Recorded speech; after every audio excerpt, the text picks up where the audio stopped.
does. Okay, so anyway, we're solving systems of equations. There's 3 different ways you can do it: substitution, elimination, and graphing. So let's start with 2x minus y equals 10 and 3x plus 2y equals 1. Such a survivor or something. What do you want to do?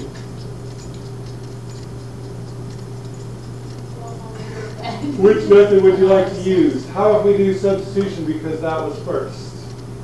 What do you think?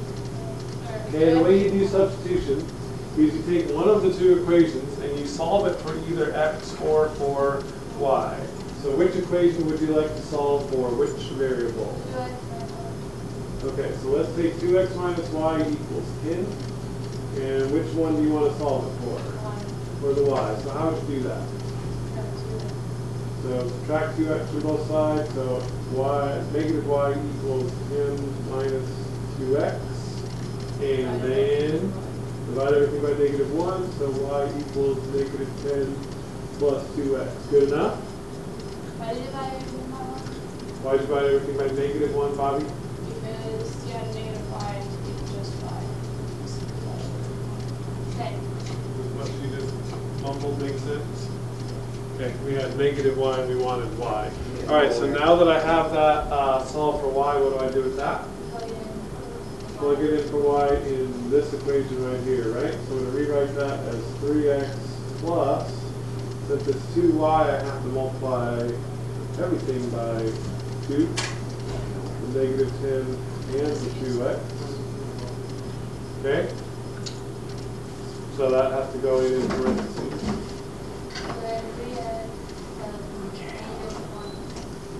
3x plus negative 20, so I'm going to just go with minus 20, plus 4x equals 1. Now what? Oh, that's right. Yep, no you can. 3x plus 4x is 7x. Minus 20 equals 1. Now, add 20 to both sides because it was minus. We're going to do the opposite, so we're going to plus.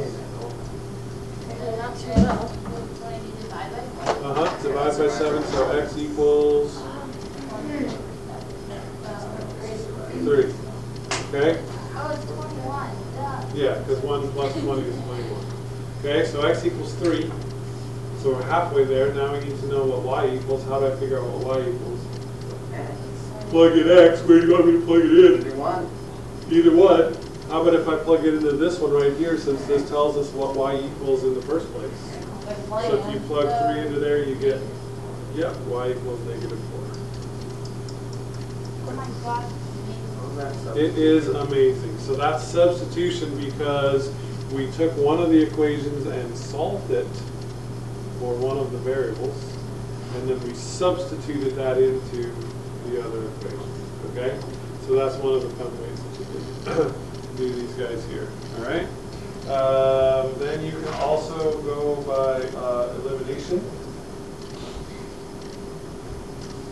So if Dad just got voted on survivor. I was part of that.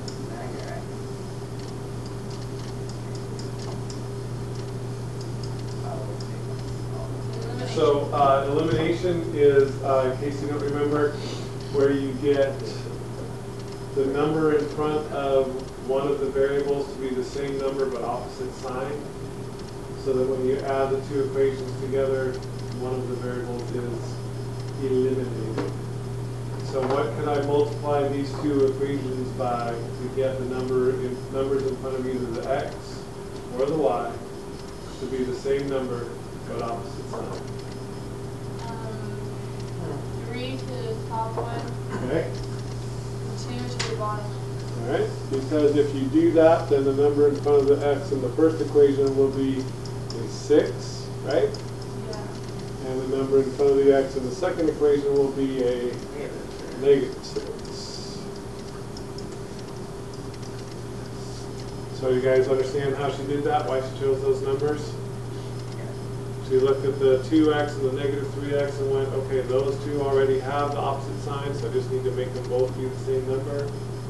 6 is the least common multiple, so multiply one of them by 3, one of them by 2. Okay. You could have done the same thing with the y. What would you have multiplied it by to get the y to eliminate? 5 and 3. Okay, 5 and 3 would make them both 15. Oh, negative 3. Right, but one of them would have to be negative, yeah. Oh, okay. So you, how would you? By multiplying by a negative 5 instead of 5, or you can multiply by a negative 3 Oh. instead of 3. But she chose to go with the x's, so now if we add these together, the 6 x's cancel. 9y and 10y is 19y. 15 and 42 is 57. Divide both sides by 19. And y equals 3. 3. Got it. All right? Then, yeah, same thing as the last one. Now that we have one of them figured out, we have to plug that in. Where do you want to plug it into? We have 4 options. You do 9y. You have to have the 6x. Yeah, you still need the 6x, yeah. So you can plug it into this one, into this one, into this one, or into this one. Does it matter? Nope, doesn't Do matter. the first one. Do the first one. Okay, so I'm going to go 2x plus 3y. But since y is 3, 3 times y is 9. Equals 5. And subtract 9? I do subtract 9. So 2x equals negative 4. Divide by 2, so x equals negative 2. Okay? Yep, she's dominating today. She's Take a day off. Huh? Take You a are? day off, yeah. Yeah, pretty much just got that. Right. All right, and then the last method is solving them graphically. And like I said, since you are big kids now, we're not going to make you do it by hand on paper. You can do them on your calculator. Especially if you are faced with something challenging Mode. like y equals the natural log of x and y equals x squared minus 4x plus 2. Okay? Solving this any other way besides graphing is going to be really pretty challenging because of the natural log function and because of the x squared. What? Do they need a function? Yeah, so we're going to graph both of these, and since we've been messing with polar equations, we need to make sure you're back into function In degrees? mode. Does it matter if I'm in degrees or radians? Uh, No, because I'm not doing anything with sine or cosine, so it doesn't matter.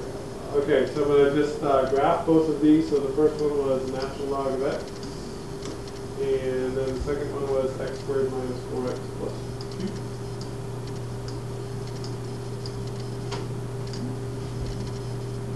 Right? Okay.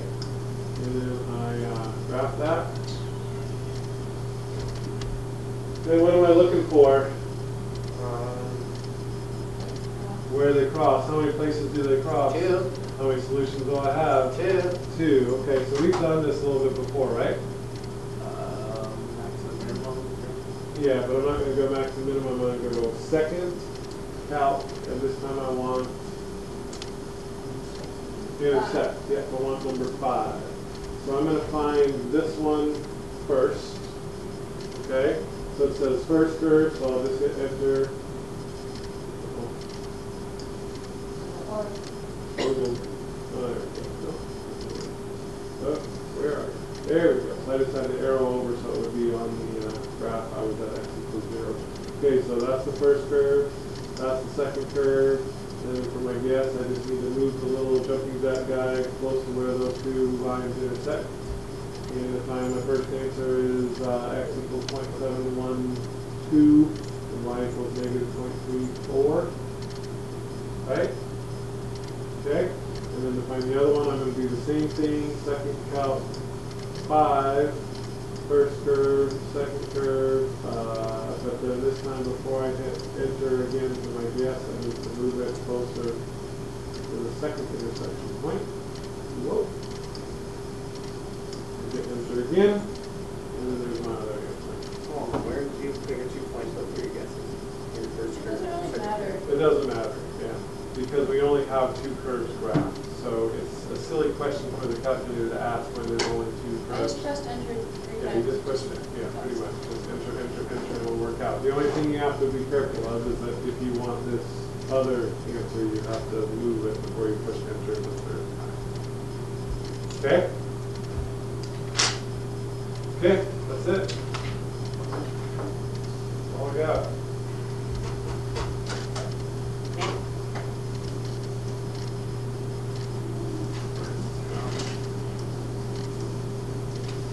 Gosh, that was so funny.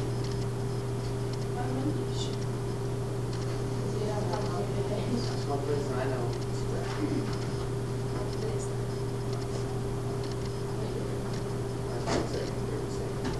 They took seconds too. Maybe a lot, but But, wow, it is like sweet. I mean, it's terrible. okay, Ryan, we seriously could have killed Peace Valley.